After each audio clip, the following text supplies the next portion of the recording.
Halo, balik lagi di ngomongin buku. Kali ini kita ngomongin satu buku yang baru saja selesai saya baca, yaitu buku yang berjudul The Book You Wish Your Parents Had Read. Buku yang ditulis oleh Philippa Perry, seorang psikoterapis Inggris. Nah, buku ini sepertinya ditunggu oleh banyak pembaca di Indonesia untuk diterjemahkan, karena memang itu terlihat ya ketika penerbit yang menerjemahkan buku ini ke dalam bahasa Indonesia, yaitu Rene Book, mengumumkan bahwa mereka akan menerbitkan buku ini. Nah, pengumuman itu disampaikan waktu itu bulan Juni, tapi agak lama waktunya, sehingga baru di bulan Agustus mereka melakukan potting cover, dan kemudian baru dibuka pre-order di akhir bulan September. Jadi Juni, Juli, Agustus, September. Jadi butuh waktu 4 bulan ya para pembaca untuk kemudian menunggu agar mereka bisa membaca versi terjemahannya dari buku yang ditulis oleh Philippa Perry ini. Nah, barulah kemudian ketika akhir September dibuka pre-ordernya, berarti otomatis para pembaca baru mulai membaca buku ini ya kira-kira di awal Oktober lah. Termasuk saya juga yang ikutan pre-order dengan Rene Book gitu ya, penerbit Rene Book, itu baru dapat bukunya di awal Oktober kemarin dan baru hari ini selesai membacanya. Nah, menurut saya juga memang buku ini layak ditunggu, karena memang buku ini isinya bagus sekali tentang parenting ya. Jadi memang wajar kalau kemudian banyak pembaca Indonesia yang kemudian tidak sabar untuk menunggu dan membaca buku ini.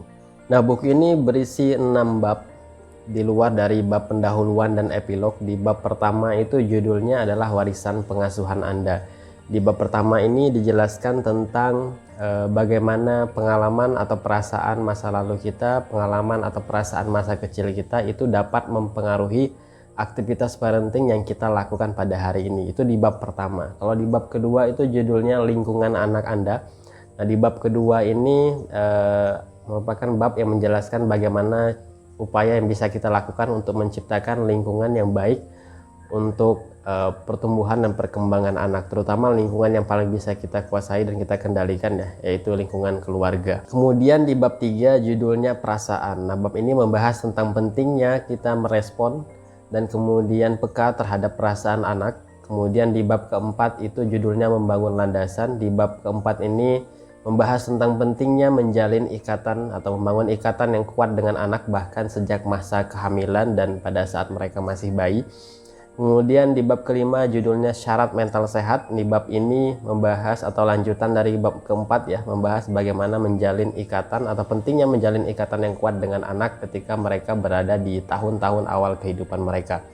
Kemudian di bab ke-6 judulnya Perilaku, Semua Adalah Komunikasi. Kalau di bab 6 ini membahas tentang bagaimana mendisiplinkan dan mengajari anak perilaku yang baik. Ya, jadi tadi kalau diurutkan dari awal bab pertama sampai bab ke-6 itu urutannya rapi sekali ya, dimana parenting itu memang dimulai dari membenahi diri kita terlebih dahulu, kemudian mengkondisikan atau menciptakan lingkungan yang baik yang nanti akan ditempati oleh anak, dimulai dari lingkungan keluarga tentu saja, dan kemudian juga dilanjutkan dengan menjalin ikatan emosional yang kuat dengan anak.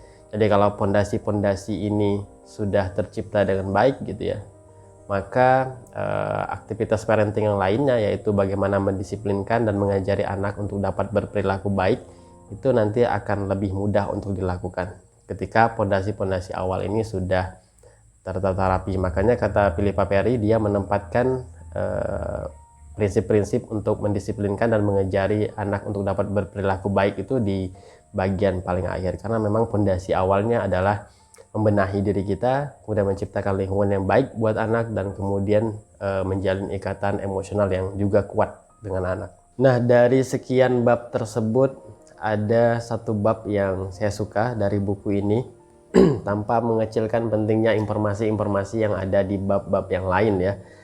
Jadi ada satu bab yang saya ngerasa saya baru ketemunya di buku ini ya, di bukunya Philippa Perry. Mungkin ada di buku parenting yang lain dibahas, cuman sejauh bacaan saya atas buku-buku parenting ya, saya baru menemukan pembahasannya dan penjelasannya agak lebih dalam ya di bukunya Philippa Perry ini. Dan bab itu adalah di bab pertama yang judulnya adalah ya Warisan Pengasuhan Anda ya.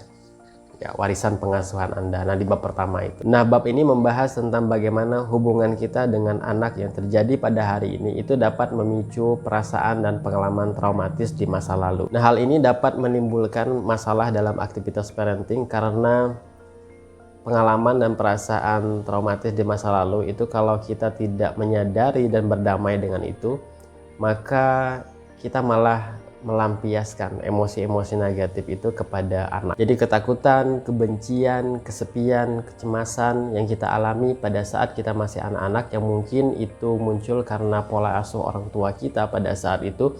Nah, itu kalau kita tidak segera sembuhkan dan berdamai dengan itu, nanti dia akan terus ke bawah hingga hari ini, terutama saat kita berhadapan dengan anak. Nah, solusi untuk menyingkirkan berbagai emosi negatif tersebut yang terus ke bawah ini ialah dengan cara membongkar dan berdamai dengan pengalaman traumatis di masa lalu. Langkah awal yang bisa kita lakukan ialah saat kita merasa marah, gitu ya, frustasi, takut, dan cemas terhadap anak, ini sebenarnya alarm untuk kita merenung sejenak, kemudian memikirkan gitu ya, bahwa bisa jadi emosi-emosi ini dipicu oleh perasaan masa kecil saat kita diasuh oleh orang tua kita.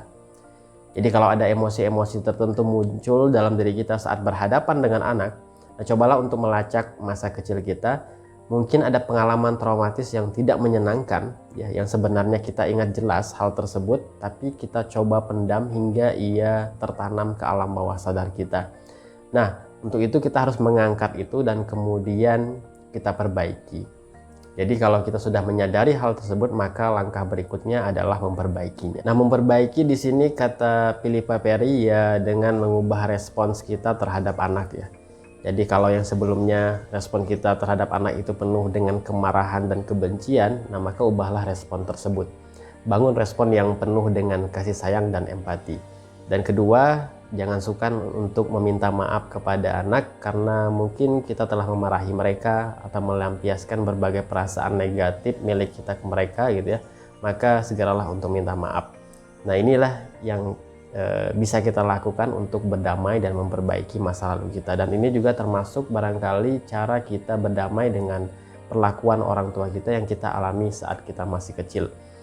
Nah, cara-cara seperti ini kita lakukan dalam rangka untuk menghentikan tentu saja warisan yang buruk yang mungkin telah kita terima sebelumnya agar tidak lagi dialami oleh anak pada hari ini.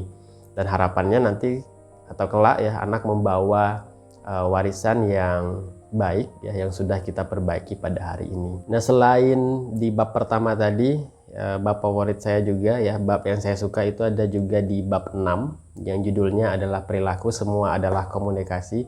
Nah, di bab 6 itu saya dapat informasi tentang bagaimana kita memahami perilaku anak gitu ya. Dimana yang pertama itu disampaikan oleh Philippa Perry bahwa ada 4 nih keterampilan yang perlu kita kembangkan untuk bersosialisasi dan berperilaku dengan baik. Nah, keterampilan itu adalah keterampilan untuk mampu mentolerir rasa frustasi, kemudian fleksibilitas, keterampilan memecahkan masalah, kemudian kemampuan melihat dan merasakan hal-hal dari sudut pandang orang lain. Nah, yang sering kali menjadi masalah adalah orang tua itu banyak yang tidak sadar bahwa 4 aspek ini itu tidak muncul secara instan ya atau tiba-tiba pada anak. Jadi mereka perlu proses dan perlu waktu untuk mempelajari 4 aspek ini. Misal gitu ya, sering terjadi di kehidupan dan juga diceritakan di buku ini. Orang tua itu seringkali berharap bahwa ketika mereka memerintahkan sesuatu kepada anak, itu mereka berharap anaknya akan segera melakukan apa yang mereka perintahkan. Misal gitu ya, ada orang tua yang dia menjemput anaknya ke sekolahan atau ke TK. Nah, pada saat dia menjemput anaknya sedang bermain dengan teman-teman yang lain. Nah, harapan si orang tua ini biasanya ketika mereka menyuruh anaknya untuk segera pulang, gitu ya, anaknya akan segera mentaati apa yang mereka perintahkan. Tapi fakta yang sering terjadi adalah anak akan bermain-main terlebih dahulu dengan teman yang lain.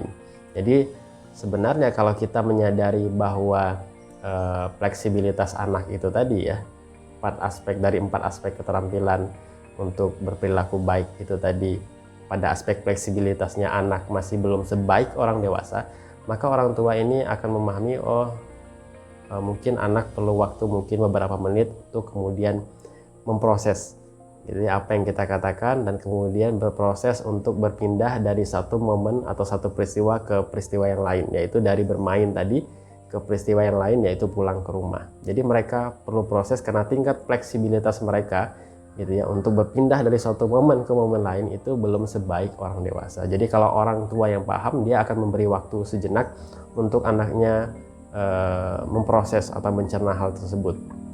Tapi bagi orang tua yang mungkin kurang paham dengan hal tersebut, mereka mungkin akan marah-marah kepada anak dan kesal gitu, kenapa anaknya tidak segera mendengarkan atau mentaati apa yang mereka perintahkan. Ya, jadi sebagai orang tua kita harus memahami bahwa ya anak yang masih belajar untuk keempat aspek ini, yaitu terkait dengan aspek kemampuan mereka untuk mentolerir rasa frustasi, aspek yang terkait dengan fleksibilitas ya, berpindah dari satu momen ke momen yang lainnya, kemudian aspek terkait dengan keterampilan memecahkan masalah dan kemampuan untuk melihat dan merasakan hal-hal dari sudut pandang orang lain. Ya, kalau masih ada yang kurang dari anak pada keempat aspek ini, ya kita sebagai orang tua harus memahami hal tersebut sembari tetap mengajarkan mereka agar dapat mencapai level yang lebih baik pada keempat aspek ini. Nah, informasi penting dan baru lainnya yang saya dapatkan di bab ini,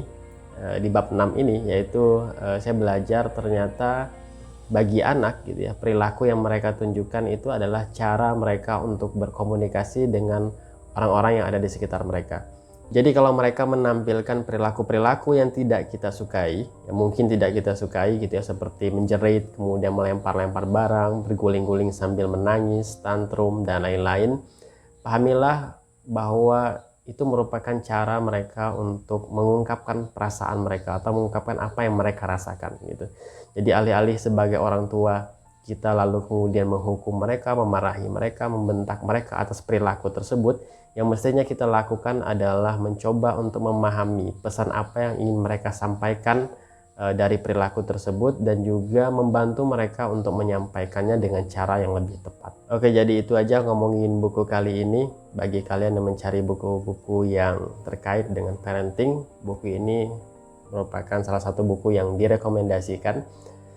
Terjemahannya oke, dan saya senang membaca buku ini karena porsi gitu ya, antara hasil riset, kemudian cerita klinis, teori-teori, dan juga penjabarannya itu porsinya pas menurut saya. Jadi enak dibaca sebagai buku bacaan. Selain itu covernya juga keren, dia tidak jauh beda dengan versi aslinya ya, versi luar negerinya. Jadi kalau kalian bawa buku ini dan baca buku ini di luar rumah, barangkali rasanya mungkin serasa bawa atau baca buku impor ya. Dan judulnya bahkan masih diambil dari aslinya untuk judul utamanya. Kemudian untuk tebal halaman itu 370 halaman, 370-an halaman ya. Kemudian untuk harga itu harga untuk Pulau Jawa itu Rp135.000. Cuman kalau kalian ingin beli lebih murah itu sepertinya di marketplace masih ada yang ngasih harga pre-order, yaitu diskon 20% dengan harga sekitar kalau tidak salah 100 ribuan. Jadi kalau cari di marketplace gitu ya, atau mungkin toko buku online, itu masih ada yang ngasih harga diskon hingga 20%. Oke, itu aja ngomongin buku kali ini. Sampai jumpa lagi di ngomongin buku berikutnya. Terima kasih.